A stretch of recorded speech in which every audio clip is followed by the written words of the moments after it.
Oi, turma. Estou aqui então para gravar essa videoaula sobre o texto do Medard Boss. Com isso, a gente entra realmente na última temática do nosso curso, porque o Medard Boss, junto com Binswanger, é criador da análise existencial ou da Design Análise, como às vezes a gente vai encontrar isso em tradução em alguns textos. Eles têm uma trajetória muito parecida, de modo que essas próximas 3 semanas, né, essa e as próximas 2, quando a gente vai ver o Binswanger, a gente vai estar mais ou menos dentro do mesmo panorama, assim, o mesmo panorama de ideias. Então, eu vou falar um pouquinho aqui da trajetória do Boss, que é praticamente a mesma do Binswanger. Os dois vivem ao longo aí do século XX. O Boss, precisamente, né, de 1903 a 1990. Binswanger tem datas parecidas, que eu não lembro agora de cabeça. E, enfim, todos dois são suíços, são psiquiatras, têm a sua formação ali junto com os núcleos né, dos primeiros grupos de psicanálise, trabalhando muito próximo ao Freud. Não sei dizer se ele chegou a conviver com o Freud. Sei que ele trabalhou com o Jung durante 10 anos. Então, essa trajetória, né, de ser um psiquiatra suíço que se forma pela psicanálise e depois abandona a psicanálise para criar uma teorização própria e um modo próprio de abordar a psicoterapia. Tudo isso é muito parecido com o Jung também. Não sei se alguns de vocês têm interesse no Jung, mas eu pessoalmente gosto muito. Então, a gente pode imaginar que clima é esse de formação, né, desses psiquiatras, psicoterapeutas, nessa primeira metade do século XX, continuam trabalhando aí na segunda metade também, mas o início da formação das ideias se dá lá mais cedo, né? Apesar de que esse texto do Boss, ele provavelmente é de 1970 ou 71. No livro não tem a data precisa, porque o livro é um conjunto de três textos e tem a data dos outros dois, que é 71 e 72, mas não desse primeiro, que é o que a gente está lendo. Enfim, então eles são formados com a psicanálise e, ao mesmo tempo, com muita leitura filosófica. E é a obra do Heidegger que vai acabar oferecendo para eles um caminho, né? Vai apontar uma direção para um modo próprio de perceber, né, esse universo da psicopatologia e da psicoterapia. Então, se eles são psiquiatras, médicos, é claro que, do mesmo modo, né, que aconteceu com o Freud, com o Jung, as primeiras teorizações estão ali muito próximas do campo da medicina, mas depois começa a se afastar. Vocês devem ter visto, quem lê o texto, que o próprio Boss fala sobre isso, né? Essa relação próxima com o campo da medicina, mas como que o campo da psicoterapia começa a se tornar mais largo do que isso, na abordagem de outros tipos de questões. E também ele aponta para esse mundo que hoje a gente chama de psicossomática, né? Das relações corpo e psiquismo, quando ele fala assim que também a psicoterapia começa a acompanhar doentes que antes seriam tratados só somaticamente. Então, dando aí uma ênfase nessa ideia de perceber novas relações, novos modos de entender a integridade, né, do ser humano.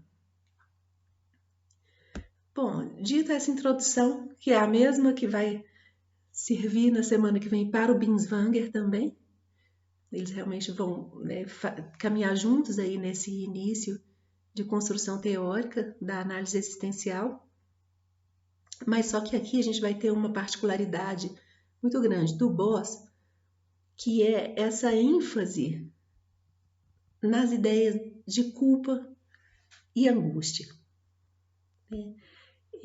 Isso soa às vezes um pouco estranho. No semestre passado, quando trabalhei esse texto na turma, teve gente que achou muito estranho que alguém colocasse essa questão da culpa como central no ser humano. Parece que a gente não tende a prestar muita atenção nesse aspecto da culpabilidade. Diferente da angústia. Acho que a angústia todo mundo reconhece claramente como um acompanhante aí da existência humana. Mas o boss, exatamente pela sua...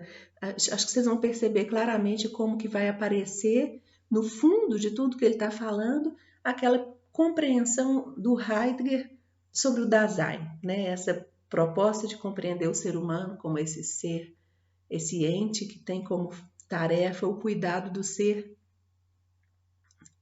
o ser que é o ser do Dasein, né? E o Dasein é o ente que nós somos. Vocês lembram mais ou menos dessa ideia? Mesmo quem não leu o texto do Heidegger comigo semestre passado, mas a gente teve a chance de falar um pouco sobre isso, se não me engano, com a leitura do texto, daquele texto sobre drogas, né, no mês passado. Mas a gente retoma um pouquinho isso aqui também. O Boss vai então colocar essas duas dimensões, né, esses dois estados que tomam o ser humano, não estou nem chamando de sentimento, nem de sensação, enfim, é um modo, né, de se colocar na existência que pode se dar aí através da angústia ou da culpa como duas instâncias muito preponderantes na experiência humana. Então, esse texto, o nome do livro é esse, e o texto também vai repetir essas ideias, que é pensar na angústia, na culpa e na libertação. E aqui, especificamente, né, então, isso é uma conferência que ele dá, ele vai dizer angústia vital, sentimento de culpa e libertação psicoterápica. Ou seja, a angústia está ligada essencialmente à vida mesmo, a angústia que acompanha a vida vital. A culpa que aparece para nós como um sentimento de culpa, né, uma percepção própria da culpa. E a libertação, ele vai propor que encontra um veio próprio, uma possibilidade privilegiada na psicoterapia. Então, eu acho que é bastante ousada, talvez até pretensiosa, a proposta dele, né, de pensar no processo psicoterapêutico como poderoso a ponto de nos libertar desses estados que seriam quase que próprios mesmo do existente. Mas vamos ver como que ele chega a isso. Depois, né, quero ver como é que vocês sentiram. Eu gosto desse texto, eu acho que ele me clareia muitas coisas, mas sempre, quando eu leio, chego no final dele, fico às vezes um pouco com a sensação de que ele força um pouco essa expectativa em relação à psicoterapia. Mas não sei, posso estar sendo muito cética também. Bom, vou entrando direto no capítulo 1, porque é um texto, apesar de não tão longo, mas muito denso, né, para a gente não se prolongar demais aqui. Você vê que ele é dividido em pequenos capítulos, né? Todos com títulos e tudo. Então, ele começa o capítulo 1 colocando o panorama do que ele quer tratar, que é essa perspectiva, então, da angústia e da culpa como fatores dominantes da vida do ser humano.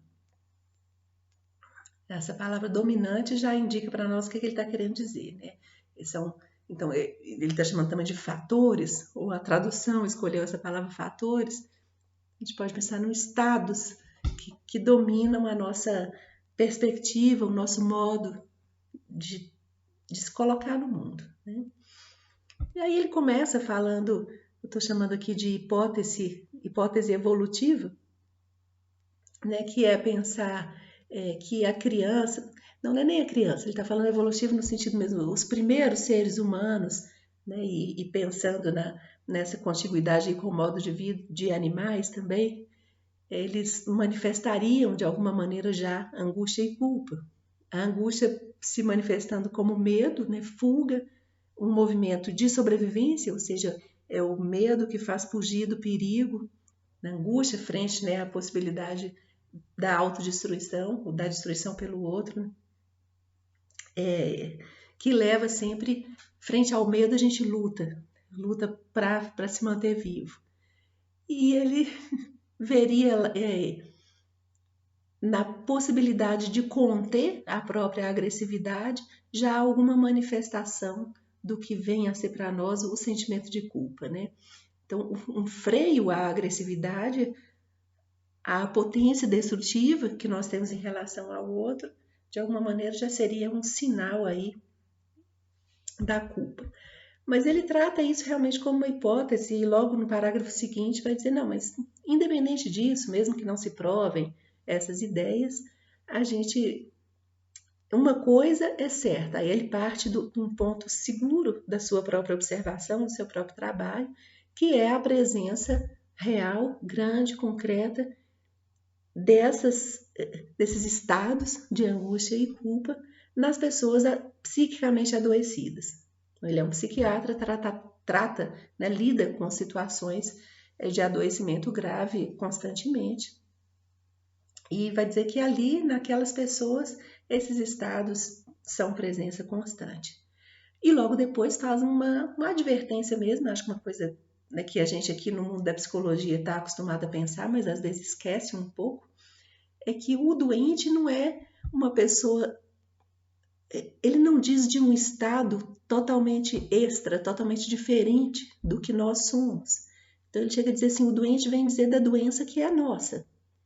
É como se ele, o modo como um doente psíquico, né, alguém que sofre de transtorno mental, faz aparecer, ele traz de modo exagerado traços, né, de um adoecimento que é nosso, porque é humano, que nós de alguma maneira nos reconhecemos ali também.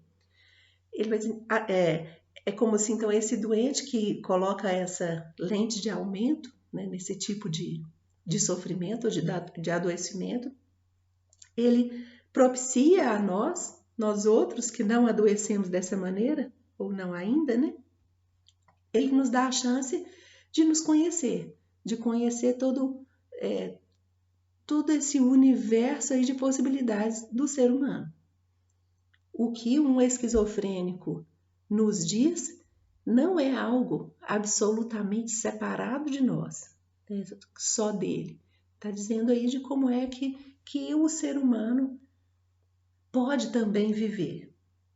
E na medida que há a gente pensar nessa ideia de uma universalidade, no sentido de que qualquer possibilidade humana é também uma possibilidade para mim. Não sei se vocês vão lembrar do texto do Sartre, quando ele falava, olha que lá, né, naquele modo mais racional, né, de colocar a questão da liberdade, da escolha, ele vai dizer que cada escolha feita é um exemplo para todos os outros, é um modelo de humanidade que se coloca, é uma possibilidade que se mostra. E assim a gente pode pensar também a respeito de todos os eventos humanos. E a doença é um evento humano que diz para nós de uma possibilidade humana, né? Pois bem, aí ele fala um pouco sobre a questão dos sintomas. A gente tem sempre nesse campo aí que surge depois do Freud a referência àquele momento inicial quando se lidava com os grandes sintomas histéricos, né? Com a quantidade de pessoas histéricas chegando aos hospitais com aqueles sintomas de paralisias, enfim, vocês conhecem muito bem esses princípios aí da psicanálise. E ele vê que agora ele está falando já então no início da segunda metade do século XX, ele vê esses grandes sintomas histéricos desapareceram. E ele olha para isso como um movimento de interiorização dos sintomas. Aí chega a citar várias situações, né, mais do âmbito mesmo psicossomático, coisas que sintomas corpóreos, mas ligados aos órgãos internos, não mais aos membros, né, como eram esses tais sintomas histéricos. E essa interiorização vai fazendo com que o sintoma se torne, de certo modo, mais invisível, né, a olho nu, e ele, o seu significado, aquilo que ele vem a dizer, passa a ser não tão fácil de ser percebido ou não tão explícito como eram aqueles outros, né, os sintomas histéricos que se faziam ver muito facilmente. Lembra, ele está fazendo esse raciocínio de que o adoecimento tem algo a nos dizer, a nós como humanidade mesmo. E quanto mais oculto, quanto mais invisível esse sintoma ou essa doença é, mais difícil é para nós perceber a que ela vem, o que ela pode nos dizer. E aí faz uma análise ali do seu tempo, e a gente já falou disso em outros momentos do curso também, que ele localiza no tédio, no vazio, no desenraizamento, um adoecimento próprio do seu tempo. Nós estamos falando de 50 anos atrás. Mas acho que a gente reconhece que isso permanece, eu acho, na nossa época, com um agravamento para os processos depressivos, né? Mas que eu acho que tem a ver com isso que já é visto por vários autores desse tempo aí, de cerca de 50, 60 anos atrás, que é esse tal esvaziamento. É como se a nossa presença, né, o estado subjetivo do ser humano começasse a perder a conexão com o que se coloca em volta. E se a gente, né, não esquece a fenomenologia, a gente vai perder a conexão é só uma metáfora, porque de algum modo a gente está sempre conectado. E se essa conexão não caminha de modos compreensíveis, visíveis, ela está acontecendo de outros modos provavelmente adoecedores. Por isso que lá ele está chamando aqui de tédio, de vazio, e hoje a gente pensa, nossa, isso parece que foi se ligando ao adoecimento mais aparente, que são os estados depressivos, né? E aí ele vai dizer que ele localiza no excesso tecnológico o que seria o gerador, né, desse sentimento de vazio, porque nos faz nos perceber como mera engrenagem em um sistema muito maior. Veja, ele está falando isso no início dos anos 70. E excesso tecnológico, quando a gente pensa naquela época, na época que eu nasci praticamente, a gente tinha uma tecnologia mínima comparada ao que se tem hoje. A sensação de ser uma engrenagem também, hoje ela é muitíssimo acentuada, até em termos simbólicos também, como a gente já falou várias vezes, essa ideia, né, de um sistema muito poderoso que nos cerca e nos envolve e de alguma maneira nos captura para sua lógica, mais do que meramente para uma localização, assim, né, de estar exercendo um trabalho que faz funcionar a engrenagem, não, a gente passa quase que a pensar do modo necessário para tal engrenagem. Bom, isso foi só um parênteses para a gente, né, trazer um pouco essa reflexão para o nosso tempo. O capítulo 2 não vou dar muita importância aqui, porque é o que eu sempre falo para vocês, eu acho que o que menos importa é ir atrás de entender a crítica que um autor faz às pessoas do outro campo, que não é o dele. Aqui vale um pouquinho, porque como ele se forma através da psicanálise e depois passa a fazer uma crítica, a gente pode prestar um pouco de atenção, mas sem se preocupar muito com isso. O capítulo 2, então, se chama As Explicações Psicológicas como Curtos-Circuitos do Pensamento, e aí ele vai se colocar contrário a qualquer tipo de teorização ou explicação que ele considera tecnicista, porque vê como se visse o ser humano como uma engrenagem possível de ser considerada de forma técnica e trabalhada de forma técnica, e ele diz que isso é um aprisionamento do pensador, do terapeuta, por essa tal engrenagem a qual ele já se referia antes, e que aqui ele dá claramente o nome de tecnocracia. Seria um modo de organização do mundo. Isso também a gente continua reconhecendo, né, no tempo de hoje, com agravantes, mas a ideia da tecnocracia ainda está aí colocada. E ele considera que, então, a psicanálise, mesmo a psicologia junguiana, ele cita alguma coisa, né, que a gente percebe que está falando de arquétipos e tal, como teorizações desse tipo, que isso tem a ver com que ele vai criticar também a ideia do aparelho psíquico. Então, essas teorizações que a gente chama de dinâmicas, né, que vão ver o humano, ou pelo menos a parte que interessa a psiquiatria, a psicologia, né, o psiquismo como um aparelho que pode ser, e a gente pode construir uma teorização muito precisa desse tal aparelho e até construir um como fazer diante do adoecimento dele.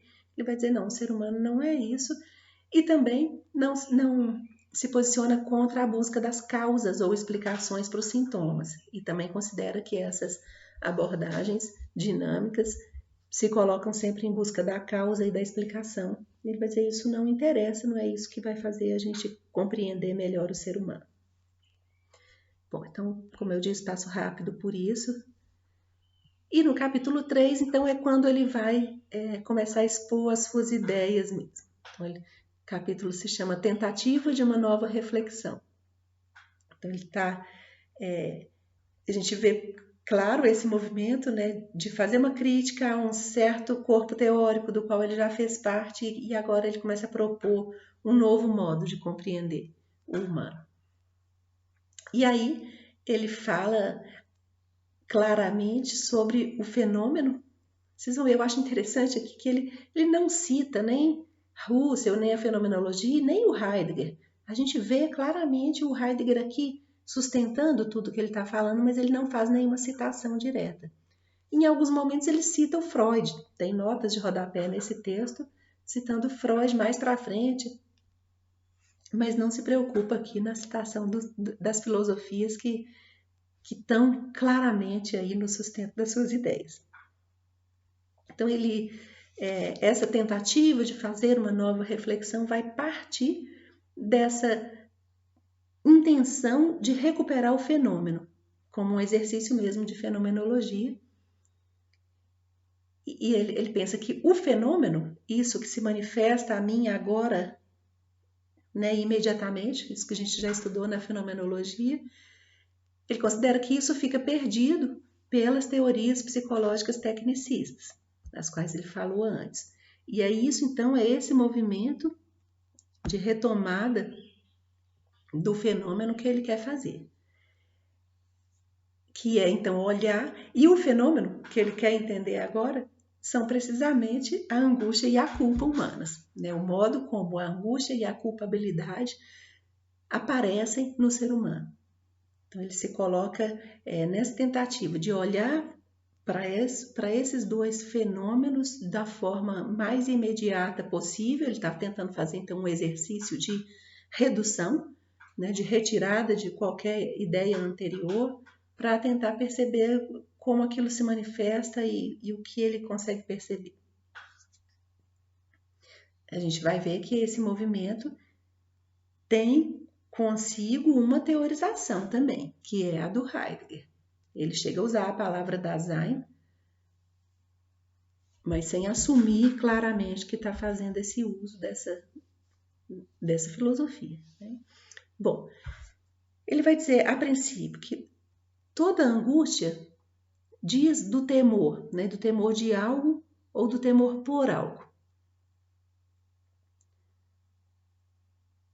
Ou a gente pode pensar, teme algo por algo também. Daqui a pouco isso clareia um pouquinho para nós. E toda culpa diz de um dever. Devo algo e devo a alguém, ou devo algo a alguém. Pois bem, então vamos olhar com calma cada uma desses dois fenômenos. Então, ele divide o capítulozinho em duas partes, o primeiro da essência da angústia e o segundo da essência da culpa, ou da culpabilidade.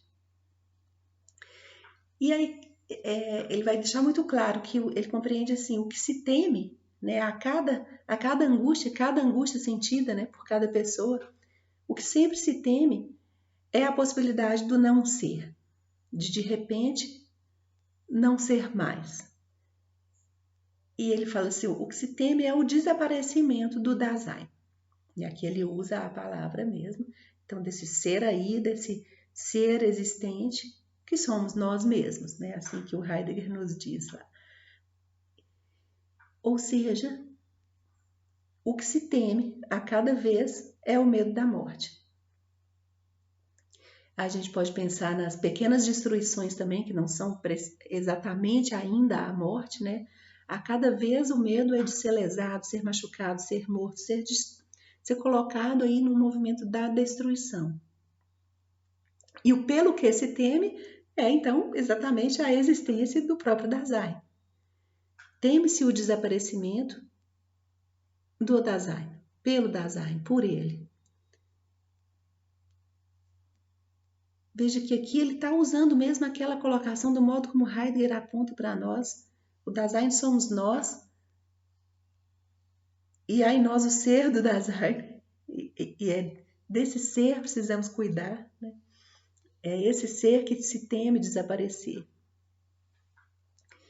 ele cita um pouco de estudos sobre animais ou bebês, né, só para referendar um pouco essa ideia da importância da segurança básica, do que ele chama também de segurança do abrigo, e como que é apavorante para os pequenos seres, né, ou o pequeno ser humano, ou os animais, a sensação de estar exposto ao perigo da destruição, de ser tomado por um outro que possa vir destruir.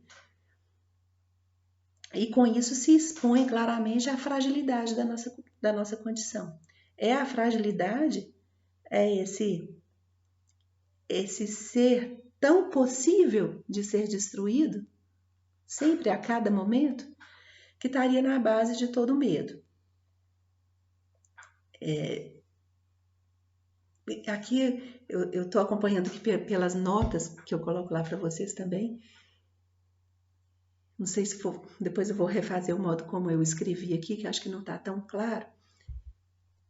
Que ele vai dizer, especialmente quando um medo que poderia ser pequeno toma grandes proporções, e aí ele dá exemplos de fobias, né? Como, por exemplo, o medo de barata, que às vezes se torna um pavor pela pessoa que sente. Esse medo, quando ele se descola, né, ele perde a conexão imediata com o causador daquele medo, então um medo desproporcional em relação ao objeto ali causador do medo imediatamente, ele seria sempre um revelador desse medo de fundo que é o medo da destruição, de si ou do outro, acho que a gente pode pensar. Então ele vai dizer, a angústia desse modo ela é inerente à vida. Ele acompanha a vida sempre, para sempre, até a morte, porque sempre, para sempre estaremos no temor da morte. É como se a gente tivesse constantemente essa impressão, né? A gente ouvisse isso da realidade, essa daí, eu vou morrer, eu não sei quando e pode ser agora. Então, o medo atravessa, quando será agora, né? É isso atravessando o tempo todo a nossa permanência, né? E o nosso desejo de permanência, como vivos, como mantendo não destruído isso que nós somos. Então, né, em outras palavras, a angústia é sempre o medo da morte, o medo da própria aniquilação. Depois, né, no próximo capítulo, a gente vai voltar a essas ideias. Quando ele coloca, então, a possibilidade da libertação, ele vai falar um pouco de como talvez a gente possa superar isso, ou pelo menos superar a sua faceta paralisante que ela pode tomar, né, que a angústia pode tomar. Mas agora vamos parar um pouco com a angústia para pensar na essência da culpabilidade. Então, ele vai partir dessa ideia. O sentimento de culpa é uma realidade humana. E não adianta a gente tentar buscar explicações, né, da onde viria, se o sentimento de culpa seria uma coisa secundária, que vem, por exemplo, do medo do castigo, que venha da percepção própria de ter transgredido uma regra e poder ser castigado, por exemplo, isso que a gente reconhece muito facilmente como gerador do sentimento de culpa. Só que ele vai dizer assim, olha, não parece ser alguma coisa mais primária, né?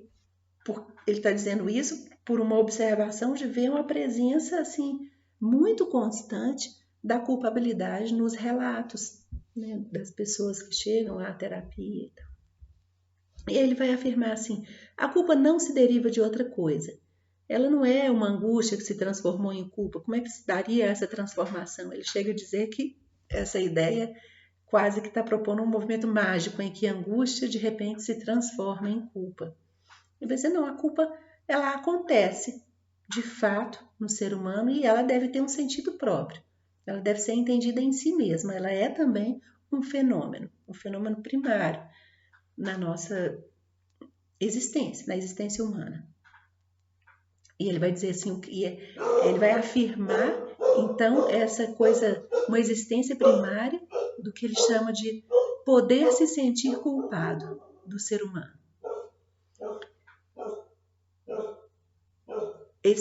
A ideia de um poder se sentir culpado está colocando para nós que a culpa é uma possibilidade aberta ao acontecer humano.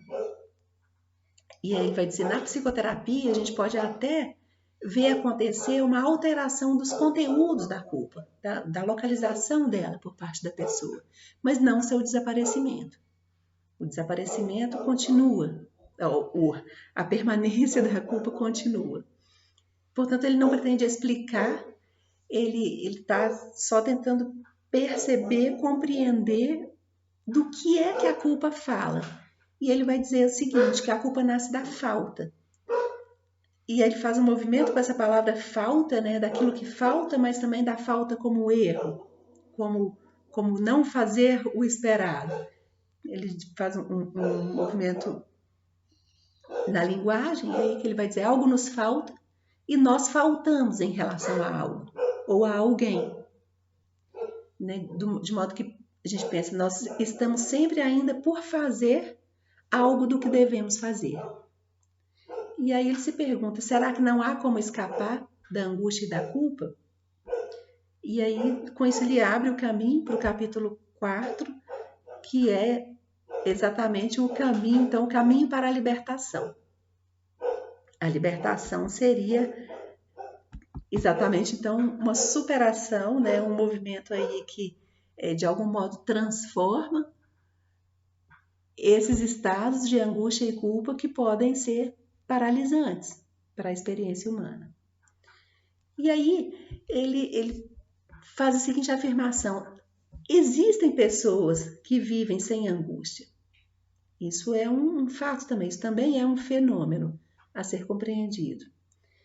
E aí ele fala, não estou falando daqueles que fogem da angústia, porque isso, especialmente dentro de uma psicoterapia, é fácil de ser percebido e rapidamente essa ausência de angústia vai se desdobrar no aparecimento, né, daquilo que estava sendo, de alguma maneira, negado ou suprimido. Ele fala, não, existem pessoas que genuinamente vivem sem angústia, ou pelo menos sem um sofrimento frente à angústia. E aí ele, parece que ele fala como que partindo de alguma observação, ele vai fazer a seguinte proposição, né, que existem contrapoderes contra a angústia. E eles são precisamente, segundo Boss, amor, confiança e o sentimento de estar abrigado, protegido. Né? Ele ainda faz um parênteses dizendo, não se trata de coragem, que a coragem, claro que ela é sim um valor, mas a coragem aparece diante da angústia. É quando há angústia, é quando há medo que a coragem é necessária. Amor, confiança e estar abrigado dizem de outra coisa, outras sensações. E ele segue dizendo, não é que essas pessoas que estabelecem então outro tipo de relação, né, com a angústia e a ponto de parecer de fato não experimentá-la, não é que elas deixem de ter consciência da morte. Né? Todo ser humano com um mínimo, né, de racionalidade estabelecida tem consciência da morte. Então, quem ama, confia ou se sente abrigado a ponto de não sentir angústia, não é que não saiba que vai morrer também. E aí ele faz algumas conjecturas de como seria isso, como é que faz alguém se sentir assim. E entre essas conjecturas, uma hipótese que ele coloca é de que essas pessoas não sintam a morte como aniquilação, mas muito mais como uma transformação, né? Como aí ele dá o exemplo da mudança de pele das cobras. Vocês vão ler lá esse parágrafo. E a gente até pensa, será que ele está entrando aqui em questões religiosas, né? Pensar então a morte como passagem, mas ele não vai entrar nesse universo não. Ele vai antes tratar de como que a experiência da morte pode ser uma experiência psíquica também, no sentido da transformação. Com isso ele faz uma abordagem, ele coloca alguns sonhos, relatos de sonhos de pacientes. Ele vai dizer que a morte é sempre um tema presente em momentos de transformação psíquica, em momentos de abertura ou de mudança de modo relacional com o mundo, mudança de modos de compreensão, isso é comum que a pessoa comece a ter, né, uma presença grande de sonhos com morte. E com isso vem a compreensão, né, ou a aceitação da ideia de que para que algo novo nasça é preciso que alguma coisa morra, né? E a experiência de se sentir próximo do aniquilamento, da aniquilação, frente à transformação, segundo Boss, ela aparece com frequência, então, na psicoterapia. Ou seja, ele está dizendo que libertação é uma ideia que implica em morte. É preciso morrer aquilo que se aprisionava, né, que se paralisava, para que um outro modo existencial possa surgir. Transformação, então, é sempre um processo de morte e renascimento. Então, essa ideia do renascimento ou do nascimento é muito interessante.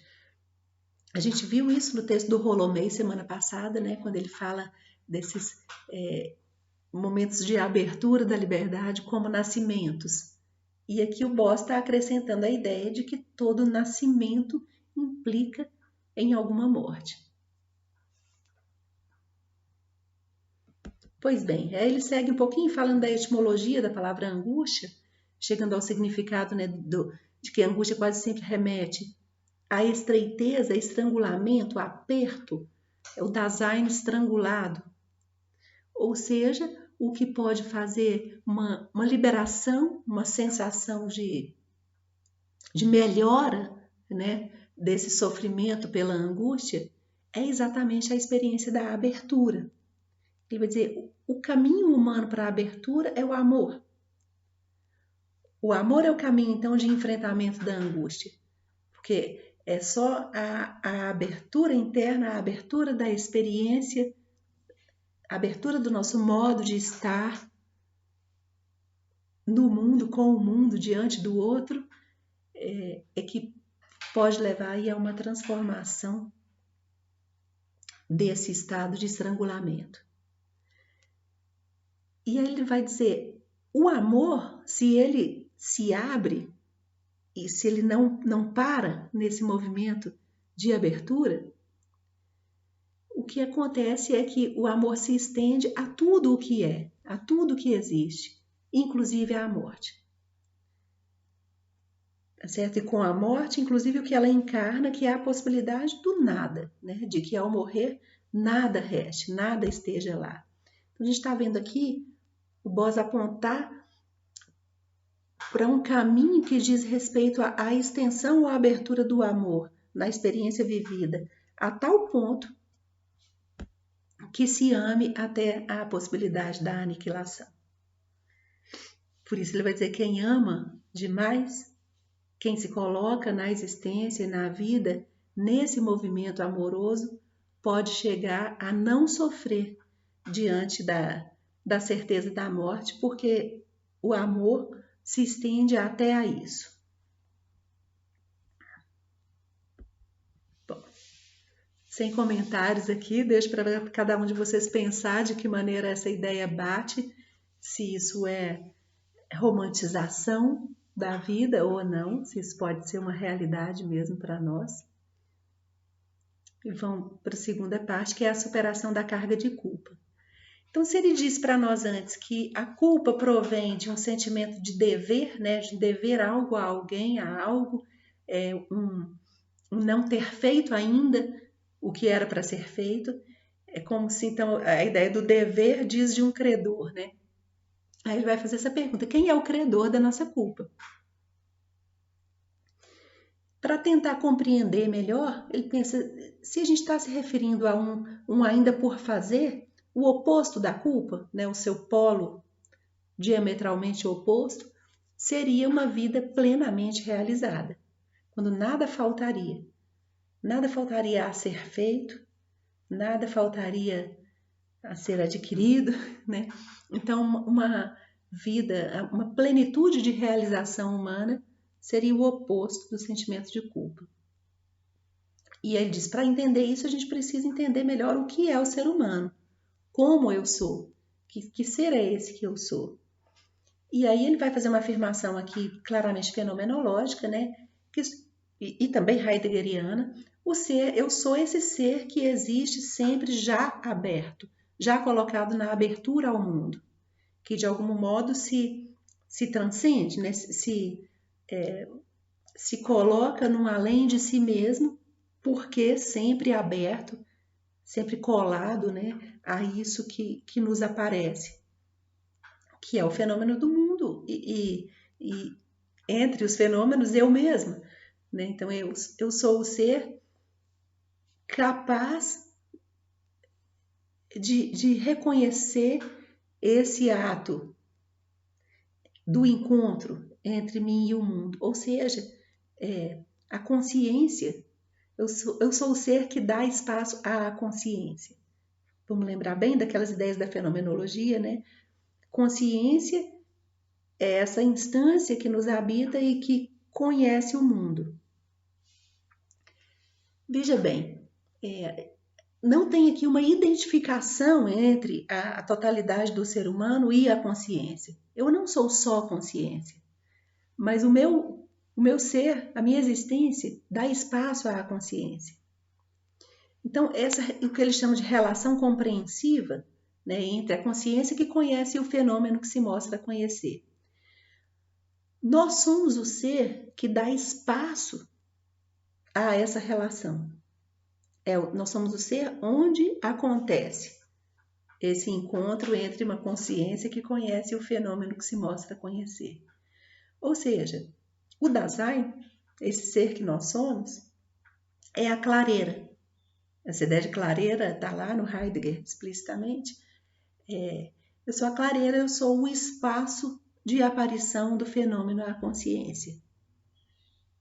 Se esse momento, né, do encontro consciência-mundo é o momento em que se ilumina alguma coisa, né, onde a gente tem aquela luz de lanterna que mostra um aspecto da realidade, o ser onde isso se dá somos nós, é o Dasein.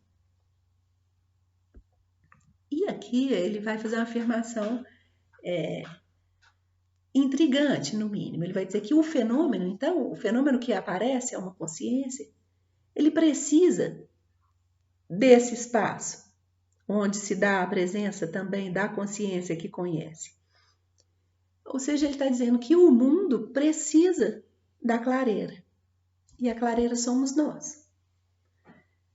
Portanto, o Medard Boas está falando para nós, a partir das ideias do Heidegger, que o ser humano é um ser do qual o mundo necessita para que haja esse encontro entre consciência e mundo, para que o fenômeno possa aparecer a uma consciência.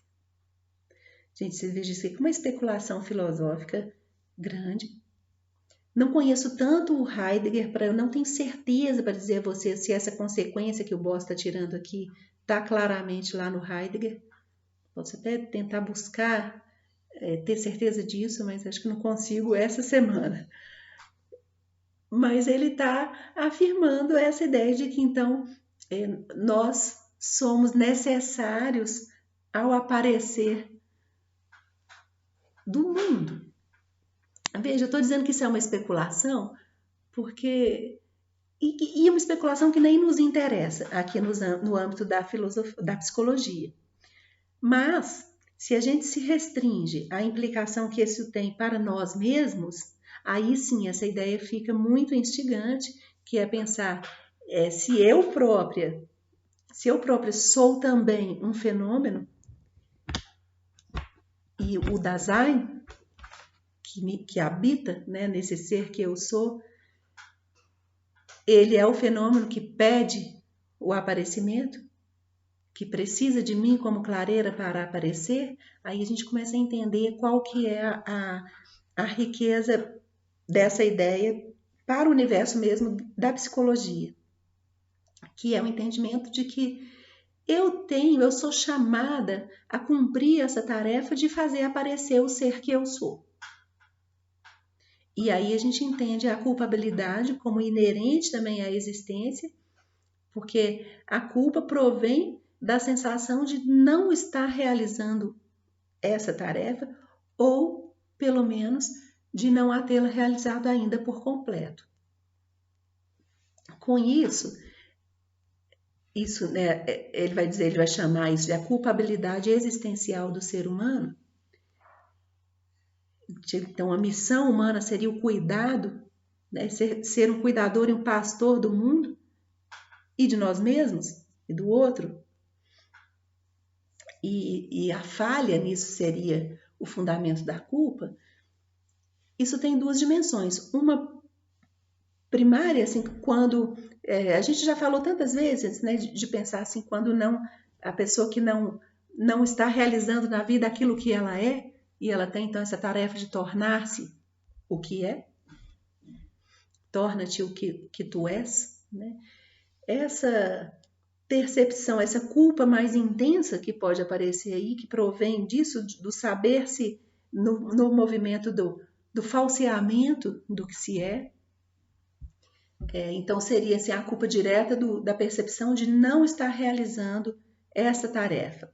Mas, mesmo para quem se coloca então nesse movimento, a culpa não vai desaparecer porque essa tarefa nunca está completa. Ela só vai se completar na morte, quando a própria vida se completa.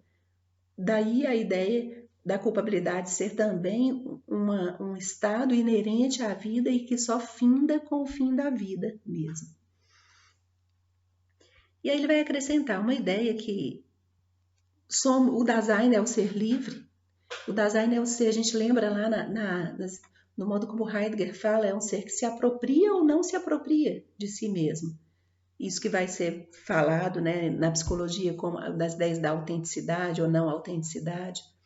Então, é fruto da liberdade humana a possibilidade de atender ou não atender a esse chamado feito aí pela vida.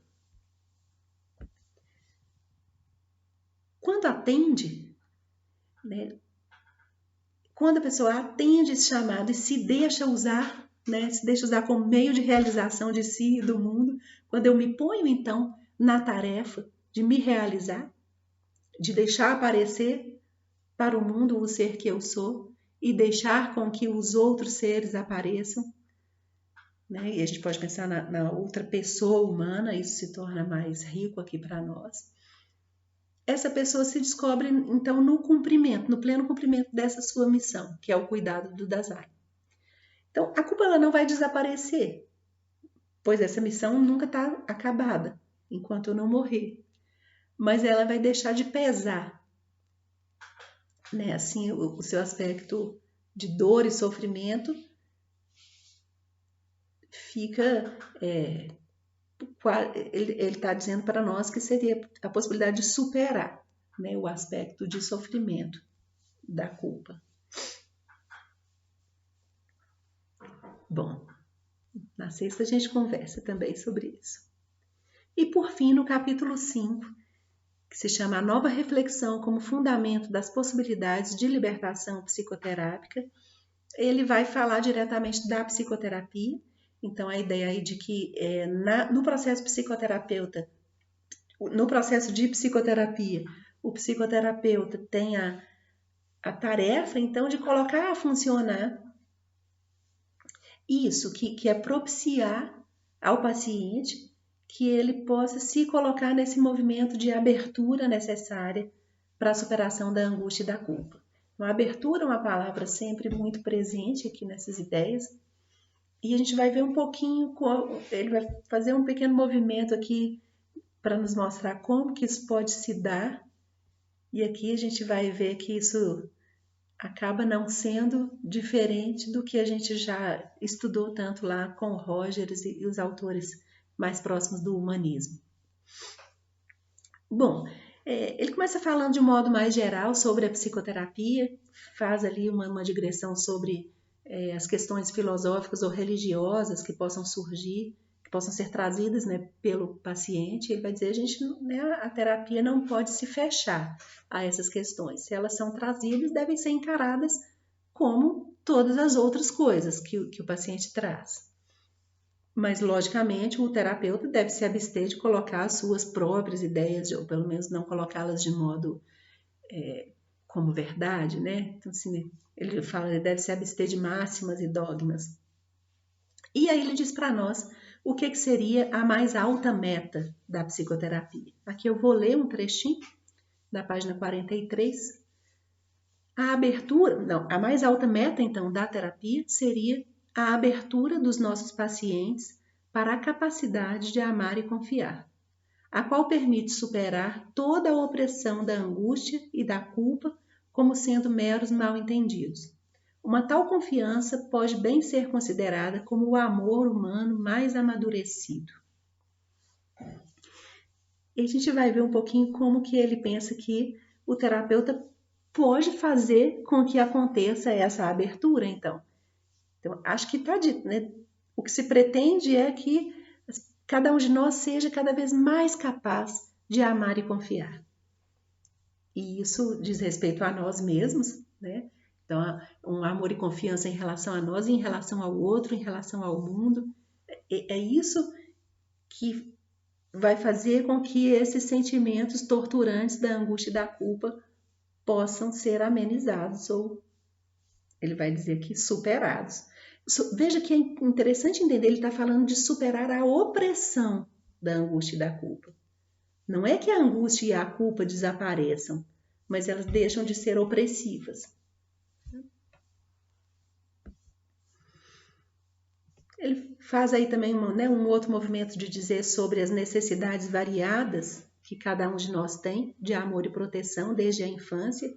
Então, no primeiro momento, a psicoterapia serviria também como esse meio de recuperação do que pode ter sido o que pode ter sido sentido pela pessoa na sua especificidade como uma ausência de amor e proteção na infância.